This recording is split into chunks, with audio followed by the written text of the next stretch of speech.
अंकिता अपनी शादी के बाद पहली बार मायके आई थी और वह घर में बैठी अपने पति के बारे में ही सोच रही थी। शादी के बाद उसने अपने पति आलोक के साथ बहुत मजे किए थे। घर में वह अकेली थी, पिताजी काम पर गए थे और माताजी कहीं पड़ोस में ही गई हुई थी। तभी दरवाजे पर दस्तक होती है। अंकिता अपने सपनों से बाहर आती है और दरवाजा खोलती है।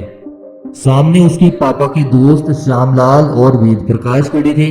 उनको देखकर वह थोड़ा अनकंफर्टेबल महसूस करती है, क्योंकि जल्दी जल्दी में उसने अपने कपड़ों की तरफ तो देखा ही नहीं था और ऐसे ही दरवाजा खोल दिया था।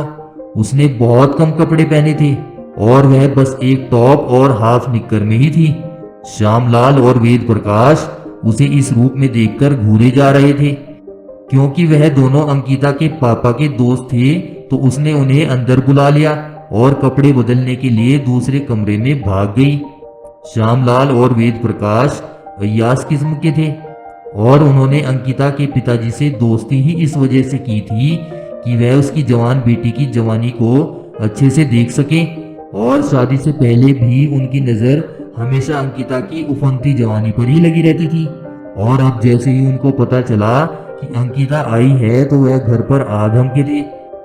लगता है ससुराल में अच्छी खातिरदारी हो रही है अंकिता की। तुम कैसे कह रहे हो? तुम क्या जानते हो उसके ससुराल के बारे में? अरे दिखता नहीं तुम्हें?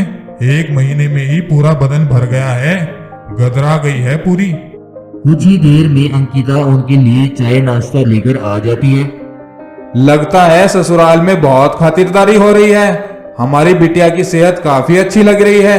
क्यों अंकिता बेटा? अंकिता उनको अच्छे से समझती थी। उसको पता था कि वह दोनों वहाँ किस वजह से आए हैं, इसलिए वह भी उनसे मजाक करने लगती है। हाँ सही कहा चाचा जी, खाना तो इतना अच्छा खिलाते हैं कि मैं मना ही नहीं कर पाती। दिन में को तो 3-4 बार खिला ही देते हैं। पहले पहले तो थोड़ी दिक्कत होती थी, लेकिन अब तो आदत हो गई। इसी वजह से शरीर थोड़ा भर गया है।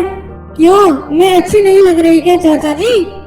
अंकिता ने ये बात उनके सामने झुकते हुए अपने यौवन का भरपूर दर्शन उन्हें कराते हुए कही थी। अंकिता को ऐसे देख वह दोनों उत्तेजना में कांपने लगते हैं। अरे नहीं बिटिया, तुम तो उर्वशी और रंभा को भी फेल कर दो, इतनी खूबसूरत हो।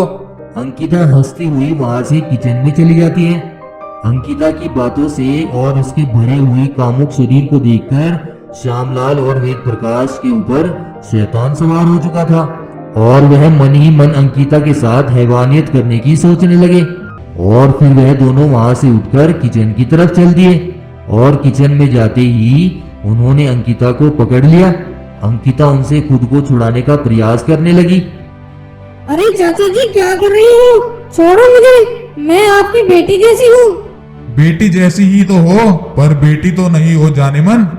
बहुत तड़पाया है तुमने, आज तो तुम्हारी इस जवानी का रसपान करके ही रहेंगे। और फिर वह दोनों अंकिता के साथ हैवानियत करते हैं और अंकिता को वहां पर रोता हुआ छोड़ जाते हैं। अब अंकिता अपने साथ हुई हैवानियत के बारे में सोचती हुई रोती रहती है, पर वह करती भी तो क्या करती, किसे बताती? समाज में उसकी और उसके पिता की क्या इज्जत रह जाती? और उसका पति जिसके साथ अभी अभी उसकी शादी हुई थी, क्या वह उसे अपनाता? ये सोचकर वह चुप रह जाती है।